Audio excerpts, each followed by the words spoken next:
I also haven't eaten anything today, just FYI. Well, if you pass out while we're recording, we'll listen for the thud. I have leftover pie from yesterday's lunch that I'm picking at. Okay. Hello and welcome to Dots, Lines, and Destinations, episode 112. It is Thursday, June 23rd, 2016. I'm Stephen Seagraves, joined today by Seth Miller and Foz Moon. Hey, guys. This is 112? 112. It's almost that hot out here. Oh, SoCal. Yeah, massive heat wave here in Southern California. Kind of crazy. Yeah, I was like hearing like San Diego, the valley outside of San Diego was going to be like 109 or something, which is nuts. Yeah, my car thermostat as I pulled into the hotel here just now said 104. Ooh, ouch. Which it's actually, there was an interesting one. Like 45 minutes ago when I left LAX and started driving, it's like, yeah, 82. And it took it a while to decide to warm up. I don't know where on the car that sensor is, but for a while I was like, there's no way this can be accurate. By the time we finally got here, I was like, yeah, maybe it finally figured out what the numbers are supposed to be. So we have just some short stories today. Interesting stuff. Like you said before we started the show, Seth, we're talking about the dot today is St. Helena, the island in the middle of the South Atlantic, which it's amazing we've talked about it so much because it hasn't had commercial service yet, and it doesn't look like it's going to have commercial service anytime soon because of wind shear issues with the new airport, which is, I mean... Yeah, it's amazing to me that no one figured this out beforehand. I mean, they usually do wind studies. When they build an airport, you do a wind study to figure out the best direction, like the average wind direction. Yeah. It's how you sort of pick which direction the runway goes and all those things. Obviously, their direction of the runways was somewhat dictated by the shape of the island and where we can put 7,000 feet of asphalt. Yeah, but apparently, and it's only for one of the two approaches. Yeah, like I guess it's whichever one. I don't remember which one it is, but like whichever one sort of drops off into the cliffs and then into the water, they apparently have. It's too windy. Like there's the risk of wind shear is too great. And so when the Comair/British Airways 737 showed up on its proving run a couple of weeks ago, we got like one too many wind shear alarms as it was landing or something like that. And wind shear is usually like an upward, downward type force. And so I thought originally when they were talking about too windy, they were like talking about crosswinds. But I think it's just the effect of the ocean and the cliff right there, just looking at the map. So, but I mean, that kind of sucks. You spend millions and millions and millions of dollars to truck in all that gear. Yeah, exactly. And build it all and all these things. And they also, part of the reason they're doing it is they wanted it to become an independent, they wanted to boost tourism so it can sort of support itself. I think they said last year the British government paid $40 million in subsidies to sort of keep the island working. Yeah, yep. As they're required to do by law because they, conquered it once and still claim it kind of thing. And the new airport was $400 million, which seems like a ridiculous amount of money. But if that lets them, over 20 years, all of a sudden, or 10 years, offset that number and the island starts making money and has tourism and it's all good, I could see that making sense. But I don't know, parts of the story, reading about it when I read the news that it was, that this was canceled again, I started reading more and more about the airport and things like the baggage carousel, shortest one the company's ever made from the vendor. They delivered it 10 weeks after the contract was signed, years before the airport was done. It was before they even broken ground, I think. And they've been using it at the port in the meantime. So it's not gone to waste. It's not just sitting idle. They're actually using it, but they're using it basically for the baggage claim for the people who arrive on the ferry/cargo ship that comes in every couple days, or every once a week, maybe something like that. Yeah. So they're using it for that, but it's then they have to disassemble it, move it across the island to the airport, and put it back together one day once they finally get this all working. It's kind of like a not a boondoggle because it's definitely not on the level of Berlin, but. I mean, it's just but it just seems like one of those things. I mean, it's not like you're going to get flights from, North America down to St. Helena. I just don't see that happening. So you're designing the airport around a 737, Airbus 320. Yeah. And couldn't even get that right. So it's a little worrisome, but I hope it actually it sounds like they can still work the approaches from the other direction. So maybe we'll still get some traffic. The problem with that, though, is apparently predicting the winds. It's hard. It's hard. And there's no good alternates anywhere nearby. It's so if an airplane gets out there in the wind shift, then you're kind of screwed. Yeah, exactly. You have to go all the way back. There's a military base not too far away, apparently, that if they could get it declared as a civilian alternate, it would open things up. Sort of, call it Kwajalein of the South Atlantic. Steven's name's written all over it. Oh yeah. But if they could do that sort of thing and have it available as a commercial option, even if it doesn't have scheduled commercial service, that would open up more opportunities and things. But the airport was built for narrow bodies, so you're never going to get a wide body in there. But it's crazy. It's also a 5,800-mile flight from JFK. Wow. That's, I mean, you need an Airbus 346 or something like what South Africans using to Johannesburg out of JFK. 5,800 you could do with A 772? Yeah, probably. ER, yes. Yeah. Not an A. Yeah. So I it kind of, hopefully we get some good news and they figure something out, especially with this military airport if they're able to do that. 5,800 miles. Like, there's a lot. That's an odd of open ocean. Yeah, but I mean, that covers, out of JFK, that would cover all of Brazil, all the way down to Buenos Aires, and then some, all of Europe, Turkey, Israel. Tel Aviv is about the same. Okay. Yeah. Not too bad then. Not too far. Not quite to Tokyo. Yeah. For our lines, we have two sets of lines. We have Buffalo, Los Angeles, and that's Buffalo, New York, by the way, and San Francisco, Singapore, which we talked about last show, but we're going to talk about it again. You'll hear what why. What other Buffaloes are there? I thought there was a Buffalo. I don't know. I don't know what I was thinking. I just wanted to clarify. I wanted to clarify because it's so freaking random that they fly Buffalo, L.A. I was going to ask the same thing. I'm like, how many Buffaloes do you know of? Well, I just want to make sure people know, our listeners know, we're talking about Buffalo, New York, not some other Buffalo that's closer to Los Angeles.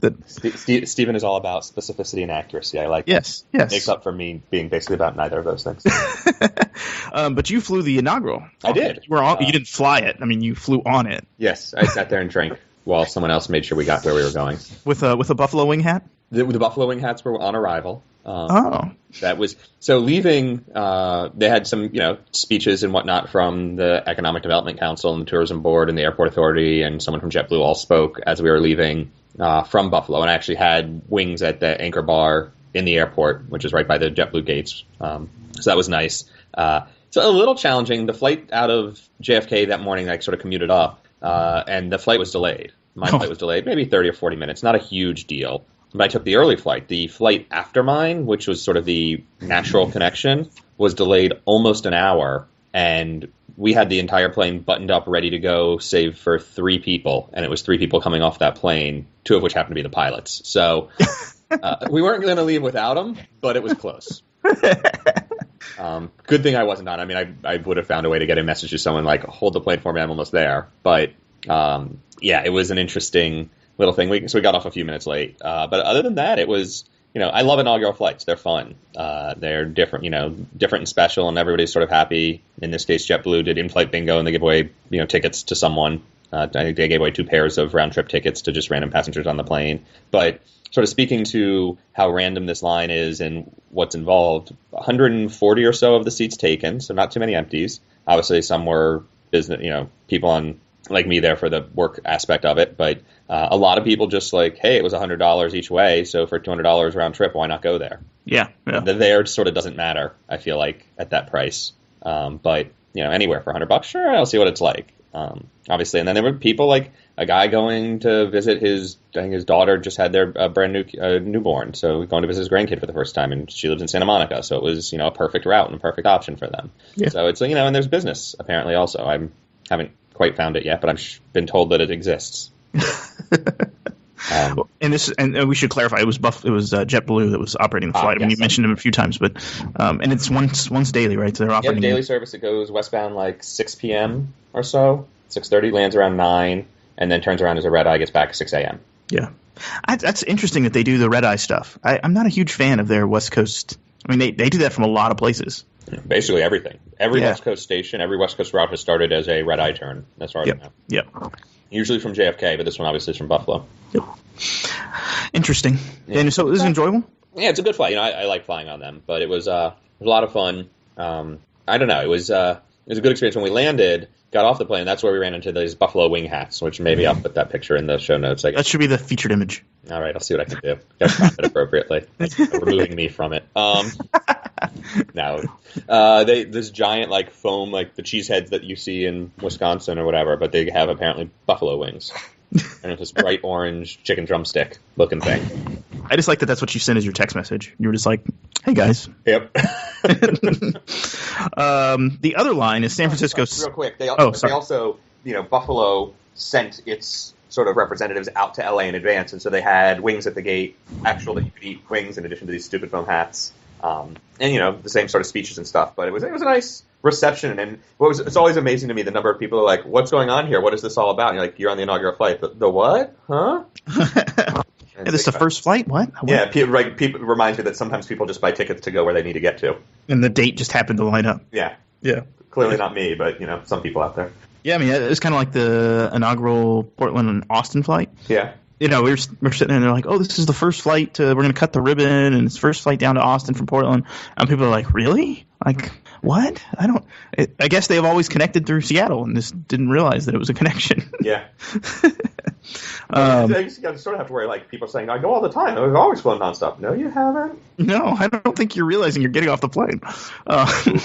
The other line is San Francisco Singapore, and we're talking about this one again because Singapore Airlines has said they are going to start their own San Francisco Singapore route to compete with United. And I say compete, I mean they're in the same alliance, but they're bumping this up by 24 months when they would have a plane, the A350 900 LR, is that what it is, or ULR? ULR, yeah. The ultra long range plane to go to New York or further destinations. They're going to say no, we're not going to wait for that plane. We're going to do it now with an A350 regular.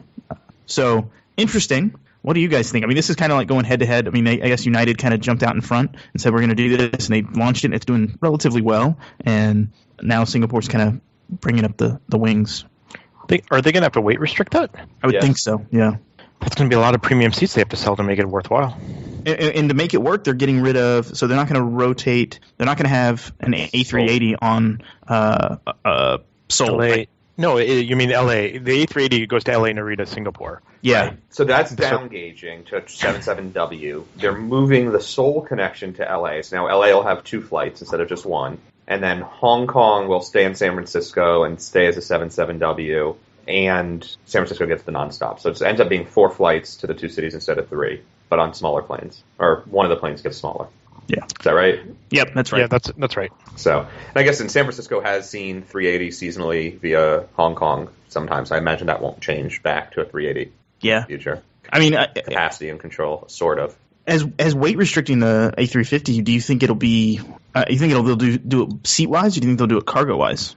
I think they'd have to do seats. I mean, I think the statements I've seen suggest that they will do that. I think it'll be both, but I think just not carrying cargo isn't sufficient, especially in the winter headwinds when they're stronger. Have they announced the configuration of the plane? I mean, could it be like the old Newark LA flights, which are business only? It could, but that's not what they're doing. They're using the same 350-900 that they're using. They already have it in service. Okay. So it's a 3-cabin. It's business, premium, economy, and coach. So no first class suites, but it's like within 5 or 10 seats of the United 789 that's on the route in terms of total capacity. I think it's slightly. I want to say it's like only 48 in business instead of United's 50 or 60, maybe. Yeah. But the premium economy cabin is a real premium economy, not just economy plus. Mm-hmm. And but United has like 100 economy plus seats. That whole center right between the 2 sets of doors in the middle is all economy plus. Singapore's is much smaller, but is also 242 instead of 333. And then the back for both is just economy. And the A350s are 333, right? Yeah. In coach. Yeah. And that's I don't know. For me, it's a tough call of which one I would prefer. I think from a seat, assuming I'm the guy who's buying coach, because that's 99% of the time what I do, or a lot of the time what I do, probably not that high, but barring a mistake there, 99% of the time what I do is buy coach. And I have to decide, like, do you want Singapore 31, 32-inch pitch but a wider seat, or United Economy Plus, which I get for Million Mile or for Gold for Life? Yeah. But it's a narrower seat, but it's 34, 35 inches. Yeah, what matters more to you at that point? Yeah, and that's a tough one. I'm not actually sure. Because that's a long flight, 16 hours. Yeah, that's not a short. Fourth longest, I think, by distance currently operating. Yeah, and I think the one weird thing when reading about the flight is Singapore's timing. Yeah, you were saying before you really didn't like the schedule. No, it's going to leave San Francisco to go to Singapore at like 9 a.m., around 9 a.m., and then land in Singapore. That puts it in Singapore at like 6 p.m. next day, which is it's just odd timing to me. Like it's very guaranteed to lose 2 work days out of it. Yeah, like you can't work the full day that you leave like you can with United flight, and when you arrive, the day's already over. So it's just strange. I mean, I don't know. I years ago I did the LA Singapore flight, and that got in at 5 a.m., and that was brutal, getting in 5 a.m., because you can't always check into your hotel. True. Yeah, I did it out of Newark with Rollo a couple years back when they screwed up and opened them up on inventory award space. And I actually had to book an onward to he was connecting through to Hong Kong, I think, and I booked a separate award on that same flight just so I could get into the lounge to shower and like become coherent after an hour of stumbling through the airport, and then canceled the award and went onward. So shame on me. But that, the flip side of that, though, it does suck. But if I had to get work done, I did sleep reasonably well on the flight, and I could have, if I could get a shower somewhere along the way, probably would have been able to get, at least 4 or 6 hours of real work in before my, brain revolted and was like, what the hell is going on here? Versus 6 p.m. I don't know. I mean, that LA Singapore flight was probably one of the most brutal flights I've ever done. It's, it was left at LA at 11. I ate, fell asleep, got up, and said, are we almost there? And I realized I'm only halfway there. Yeah. You have to do it all over again. You have to eat, sleep, wake up again. Exactly. Are we there yet? No, not yet. Still not there. And then watch 2 more movies, because then you'll finally get there. Well, it sounds like the trick to that flight is to stay awake after takeoff for as long as you can, and then sleep the second half of the flight. So when you land, you're actually semi-rested, if you can. But I mean, I can't imagine staying awake 8 hours when the United flight leaves at 10:50 or something. PM. Yeah. So you're staying awake till 6 in the morning. You're basically pulling an all-nighter and then hoping to pull the all-nighter and then falling asleep. That's rough. Yeah. Well, I think welcome to traveling to the other side of the world. There's no good way to beat that jet lag. It just sucks. So, I mean, do you think then the connection makes more sense? I mean, for most people, that was what I was going to ask you. Is from a connection standpoint, is this about connecting traffic or is it about nonstop traffic? It's got to be one of the questions. For the timing of the flight? For why is Singapore reacting so quickly to the new service from United, right? I mean, it's a little strange because Singapore and United were finally going to establish code shares out of Houston. Like they were almost sort of starting to play nice together, and then this happened. Yeah. So, I don't know. But I mean, if it's just O&D traffic, and arguably it's good to have the service 12 hours offset. Yeah. That way passengers have their choice and they take the one that works for them. And I can't imagine, though, it's just O&D. I'm certain it's not for United. Yeah. And so the question is how much of it is for Singapore, and if it's not, where is the onward traffic going to and what's their flight times? I mean, is it India? And if so, do they have a late bank off to India? I haven't looked at their schedules. I can look that up, though. Yeah. I'm spitballing here, but that seems the most logical onward destination that sort of the timing works. I'm playing producer here. Hang on a second. Okay. You guys talk about something else. I was trying to. I ran out of thoughts. I mean, I imagine, it's more likely than not a business travelers are the drivers behind it, right? If you have the option of a nonstop or a one-stop, you're always going to pick the nonstop. Yeah. And I suspect that Singapore probably started, with United launching the flight, they probably saw some of their bookings drop, and so they had to respond. Yeah, I mean, I guess that's the interesting one. So you think it was when it was one stop versus one stop, it didn't, there were other factors at play, and as soon as United became nonstop, the booking volume ticked up? Right, exactly. So they started seeing a decline in theirs because United was grabbing more of the traffic for the nonstop. Yeah, and the other factor I think that does play into it, even if it's not San Francisco originating passengers, a lot more people were getting one stop to Singapore instead of 2 stops. Yeah. Right? Now, San Francisco had some scores of cities that had good connections through onward to Hong Kong for that late flight, onward to Singapore for the late flight, and from Singapore Airlines that was, if they could get to Singapore or LA or JFK, it was still an extra connection onward somewhere. Yeah, yep. So to Delhi, Singapore has 2 flights. One leaves at 5:10 in the afternoon, and the other leaves at 2:30 in the morning. So arguably this would connect to the 2:30 a.m. flight? Yeah, I guess, because it's not going to connect to the 5:10. It arrives too late. Both of those flight times suck. Yeah, because you get into Delhi with the 5:10 p.m. You get into Delhi at looks like 8:05 p.m. same day, and then with the 2:35 you get in at 5:40 in the morning. Yeah, both those flights suck. Don't do that. Although Delhi's a good example because is it Delhi or Mumbai where Air India just launched the 3 times a week service from San Francisco? I think it's Delhi. I think no.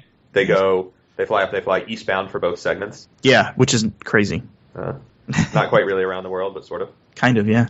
Yeah. I'm thinking just routes like that where with the competition, you're seeing more nonstops or better connections, and also I think the fact that you can't connect as well to other destinations in the U.S. because Singapore never had good partners for that. They have JetBlue and Virgin America, and that opens up some cities at JFK or LA and San Francisco, but it's not nearly as convenient. Yeah. is what United can pull together on its own metal. Well, and so there's been rumors of the Houston Moscow Singapore flight kind of going away and becoming another third party or a third city connection type flight, so somewhere else in Europe. Dropping Moscow and moving it elsewhere? Yeah, just because the Moscow-Singapore segment is hurting so bad. Interesting. Barcelona, maybe, since they dropped Sao Paulo, Barcelona? That would be interesting. That's the other part of the announcement was they're dropping Sao Paulo service this fall. That's an interesting idea. Houston to Barcelona would be tough, I feel like. I mean, in the summer you get a decent amount of leisure traffic to Barcelona from anywhere in the United States. I'm not sure off-season how well it would stand up and just how much of that's coming from Houston. But surely better than Moscow, I would think. I don't know how much. I mean, is the U.S. oil business, I assume, to Moscow has also died a horrible and painful death? Yeah, it's been dried up. Oil going to shit and the Americans hitting the Russians? Yeah, exactly. If I may be blunt about the situation. Yes, that's one way to put it, yes. I'm sure they hate us, too. It's mutual. Mutual. Yeah, interesting. That could be, Houston-Barcelona makes a little bit of sense. So does anyone know someone at Singapore Airlines? Can we call them and ask? Get them on the phone right now. Hello, you're on Dots, Lines, and Destinations. Would you like to add this route? Yeah. No? Strange, you're cursing at me in phrases I don't understand. Thank you. For destinations, I thought we'd talk about Los Angeles. I've been to Los Angeles a few times. I know, Vaz, you've been to Los Angeles a little bit. And Seth, you're there right now. I am here right now. I should put the disclaimer on it that most of my trip this weekend has been paid for by the Los Angeles Tourism Board. So, thanks, guys. Disclaimer. Disclaimed. I have to tell the story about the Uber ride I took today because it's ridiculous. I had to get from my hotel, wrapping up that part of the trip, and I'm now down in Orange County. I had to get to the airport to pick up a rental car, and then obviously I drove down to Orange County. So the last stage of my sort of part of that part of the trip was an Uber ride from my hotel down to the airport. I put it in as I checked out. I hit request, then I get a note. Driver selected. It's a Kia Soul. Is that the boxy crazy thing? I'm like, okay, cool, and I see it like it's on the map and it's 5 minutes away, and great, fine. All of a sudden, I step outside a couple minutes later, and there's a car parked on the corner that's a Lexus. It's definitely not the car that I was supposed to be in, but I open my app again, and it's changed to this new car. So somehow, somewhere along the way, my car changed, which is weird in and of itself, but okay, fine, Uber, be Uber. I wave at the guy, walk over, get in, normal. Reeks of weed. I'm reasonably convinced he's still high, like, behind the wheel. It was almost like, maybe I shouldn't drive with him, but he seemed okay, so fine. I start driving and tell him where I'm going, so I basically just go to the airport, but then go to the car rental, return instead. Okay, cool, we're going. Oh, hey, I gotta stop and get gas. So then I looked over, and sure enough, the needle's basically on empty. So I don't know if Uber charges for wait time or whatever, but I figure a couple minutes can't hurt that much.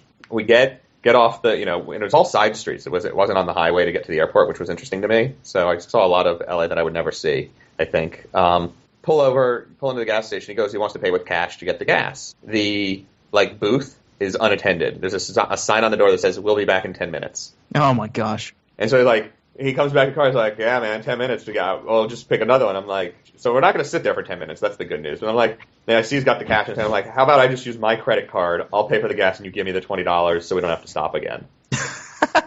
Nice. So I bought my Uber driver gas. He gave me the $20. So technically, at the end of the day, it's a, even exchange, but I had to buy gas for my Uber driver. We finally get there. It was completely fine. We drove actually sort of down, I think, La Brea by all the oil derricks. Yep. Okay. That was kind of cool. See, they're still churning. I don't think I've ever seen that part of town before. So that was fun. But yeah, other than that, it was fine. But the whole the weed smell getting in the car and then buying the guy gas, it was just okay. Well, I'm not sure. I'm not sure I would have stayed in the car. Yeah. So my question is, what kind of rating did you give him after the fact? I haven't yet, and I'm trying to decide what the right score is. From a sheer entertainment value perspective, solid 4 or 5. From feeling comfortable and happy and safe in the car, definitely a 1 or a 2. Okay. I think it's probably going to end up being a 2. I don't know if I would have stayed in the car. And the whole situation with the gas sounds like that Seinfeld episode where he's trying to get from the theater to the back to the comedy club, and the taxi driver's like, "I need gasoline." And he pulls over. He's like, "I go inside for cigarettes." And Jerry's like, "No, I gotta be there." Fortunately, I wasn't that pressed for time. Although that's half the reason we're recording a half hour late. Sorry, guys. But yeah, that was an interesting ride.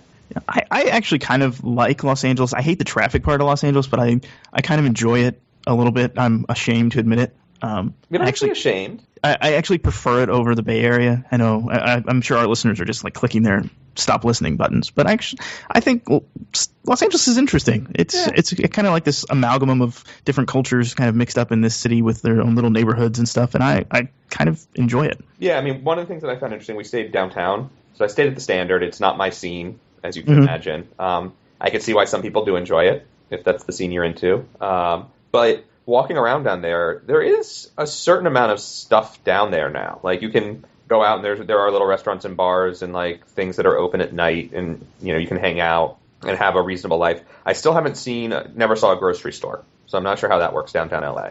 Yeah. But other than that, I mean, it's come back a little bit. Like, there's the Grand Central Market is celebrating its 100th anniversary next year. But we got a sort of a tour of that while we were there from, I don't remember who, I know her name, I don't remember her title, but someone who works with the group that sort of runs the market. And it's interesting. The oldest tenant they have has been there since '52, and their newest tenant just like showed up a couple weeks ago. So they really have a good spread of different stuff there. But it's interesting. Like, you show up in the morning and there's the fancy frou-frou egg slut and another one, egg sandwiches, $12 bacon, egg, and cheese sandwich. A little high. It comes on a brioche and has avocado, and they massage the chickens while they're laying the eggs or something. I don't know.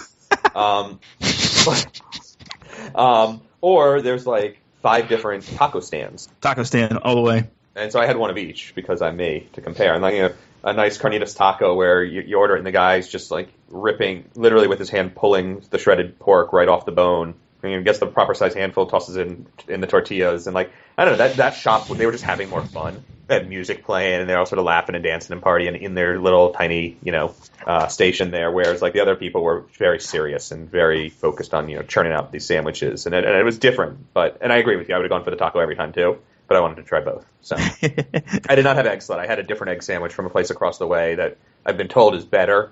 They use a toasted rye bread, which I like. Or toasted sourdough, as opposed to the brioche bun. But it was still, they were both very good, but it was, the whole thing was interesting and just sort of a little bizarre to like see the dichotomy of those things against each other. Yeah. There's a Chinese shop in there that's one of the oldest tenants. And like a Mexican guy wearing a cowboy hat sitting at the Chinese restaurant. There's a joke there somewhere. I just think it was a gorgeous picture. But, so like with that and the museums and some of the other bars and stuff coming back, I like downtown LA in that context, but and there's people that live there. One of the hosts from the tourism board, who was around with us, lives there, and I forgot to ask her what she does for groceries. So, yeah. What are your thoughts, Foz, on LA? Like, are you a LA liker or hater? I actually like LA a lot more than the Bay Area. Yeah, I'm with you. Yeah, in the Bay Area, it's very different personally. But I mean, I spent a lot of time in LA. I spent almost a year there every week. It's something I definitely enjoy, and I feel it's a lot closer to New York than the Bay Area. Yeah, I can see absolutely. that. Yeah, I was in. I stayed out in like Thousand Oaks, like West LA, so I'm not even really part of LA anymore.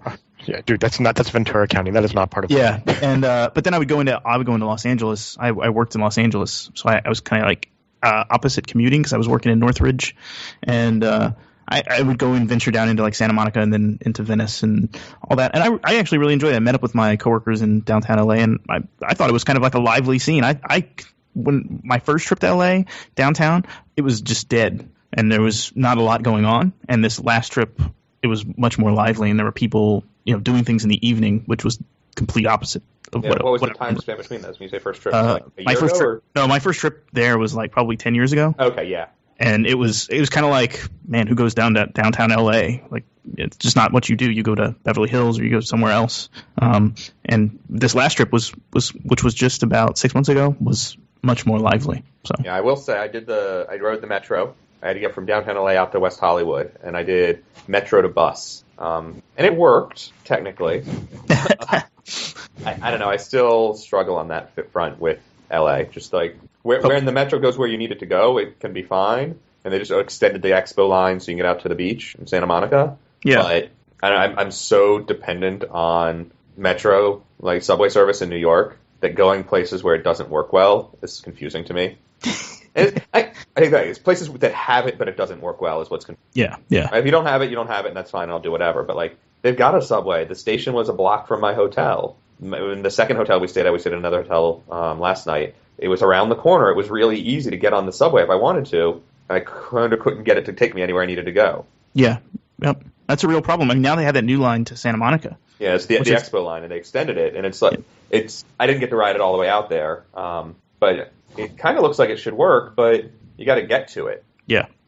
And in my case, it was a transfer to get to that line and like whatever else. So yeah, and you think about it, like bus service there is just going to be stuck in as much traffic as everything else. Yeah, really. And they don't have like express lanes for buses. That would have helped. I think maybe they use the carpool lanes on the freeway during rush hour, but it's that's the one part of it that I still struggle with. Well, one of the parts I still struggle with. There's also it's a very different attitude / style of people. I feel like versus New York. I'm not cool enough to hang out there. I'll just say that. Should have hung out at the pool. You could have been with me at the pool at the Standard on Friday from like 4 to 6:30. Oh boy, definitely not cool either.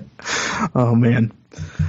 Oh, we could have been uncool together, is what I'm saying. Oh, okay. Well, as long as it would have been like two guys, two dude bros. Yeah, would have been awesome. I got carded to go to the. Oh. Because you look too old? Is that why? Yeah. You're like, the age limit here is 35, sir. We're sorry. It reminds me I need to go shave. No, it's because they have the pool bar, and because outside, like, non-hotel guests can use it also. Mm-hmm. I had to, wait in line to get carded. I'm sitting there in, gym shorts and a T-shirt, clearly not going to wanting to be at the bar part of the area, and had to wait in line behind all these people, either coming in from work and going for happy hour or getting dressed up to, go out for the scene. It was a little weird.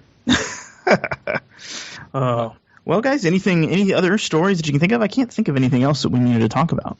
No, nothing for me. Nothing. Well, I think that kind of wraps up the show. You can follow Dots, Lines, and Destinations on Twitter at DotsLines, or you can visit our website, moredotsmorelines.com.